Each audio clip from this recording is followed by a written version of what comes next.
Hi, Brad. Great to have you today at this show. Hi, Tara. Thank you very much.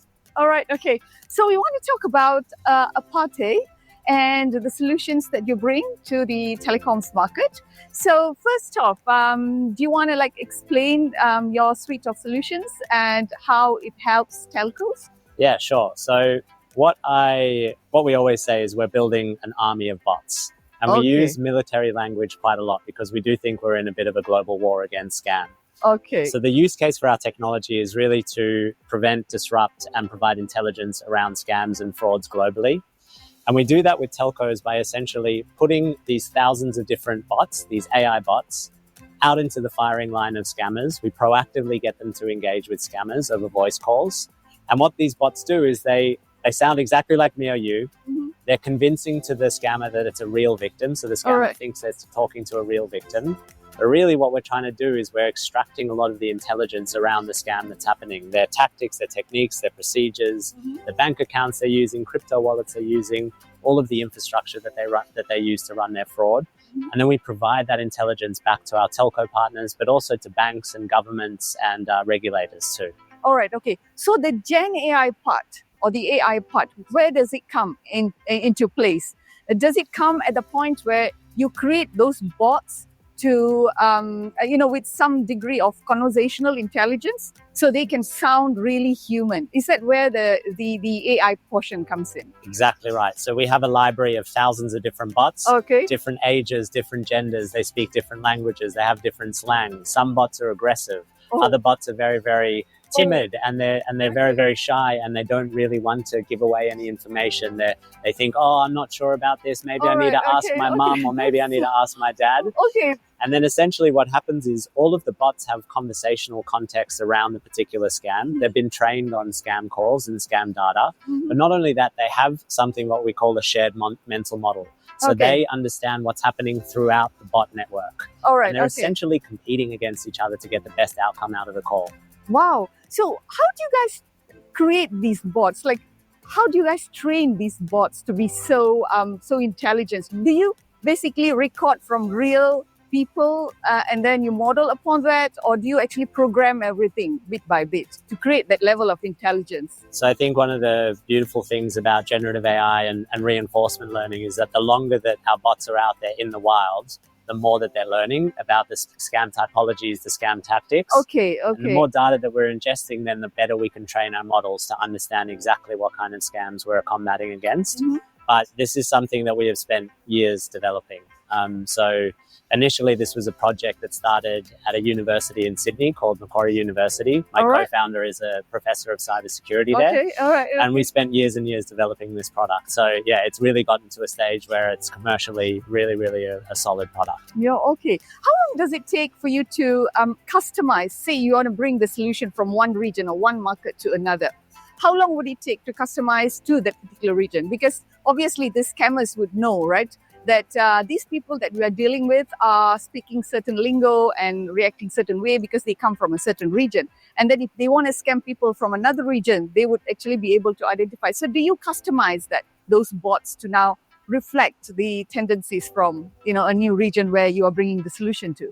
Definitely we do, and it's easier than you think. So the infrastructure that we've built is pretty much lift and shift. We can take it from one region to another region. All right, okay. All of the way we deploy, we can deploy in a cloud native sense, and we're cloud agnostic, so we can deploy in different clouds. We can do on-premise or hybrid as well.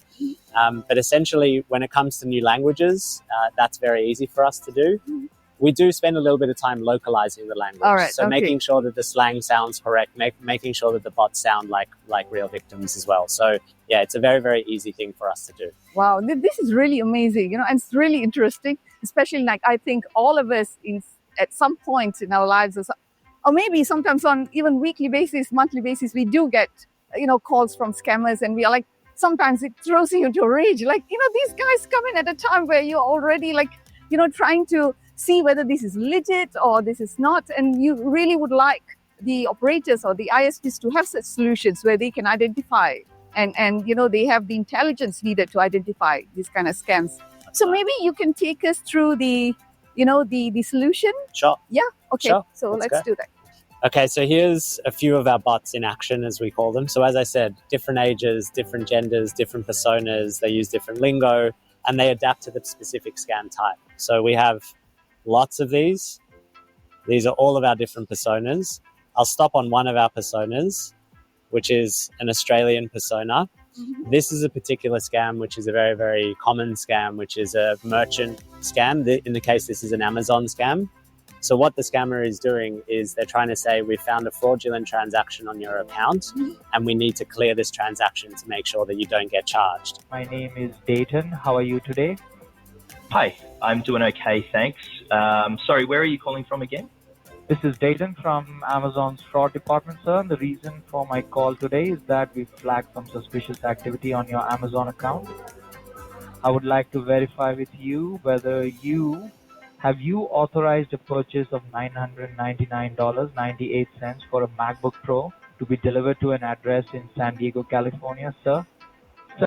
You for real, mate? I'm in Sydney, not bloody California. I mean, no. I definitely didn't buy anything like that. Are you serious here? Yes, sir. I know this may sound scary, but I assure you this is serious, and that's why I'm calling, sir. So in this particular case, he's saying, did you purchase a MacBook to be ordered to San Diego, California? And the bot says, no way. Oh my God, bloody hell. I've never heard of that. I don't know what's going on here. You sure this is right? And you can see that this is a snippet from a 14-minute call. So we're keeping scammers on the line for a long time. We're soaking up their time and resource, so that every minute that a scammer is talking to our bot means it's a minute that they can't be scamming a real victim. But then, as I said, at the same time, we're extracting the intelligence. So we know exactly what this scam is about. It's an Amazon security ops scam. It's a fraud. We know what they're saying the person purchased, which is this MacBook for $999. We know that they're trying to extract the credit card details from this particular person. And so there's a lot of intelligence that we're starting to get from this, just beyond wasting the time and the resource in the scammers. Oh, so that was really amazing. A very simple solution, and yet, like what you said, it can train, it can hold the person, the scammer, and then from there try to elicit as much information as it requires, to build the intelligence that's needed. Yeah, so we want to know about deployment of this. So have you guys deployed the solution? And if yes, who are your partners or, the markets that you have deployed this? Yeah, definitely. So Australia is our home market. We're an Australian company. So we've deployed with a couple of telcos in Australia, one of them being TPG Telecom. Okay. They own the Vodafone brand in Australia. We're also working with some banks in the region, like Commonwealth Bank of Australia, which is the biggest bank in the region. So banking and telco partners is a lot of the work that we start to do. We've got 2 deployments in the UK that we're gearing up for at the moment. And then we're also looking at a deployment here in Southeast Asia. So there are deployments happening in all parts of the world. And I think this is a global problem that really needs a global solution. Yeah, it needs a global solution. And you guys have already gotten a head start in Australia, and it's good to bring the same technology to other regions. Exactly. Okay, wow, sounds exciting, and it's really great to learn about your solution, and all the best. Thank you so much. Thanks, Tara.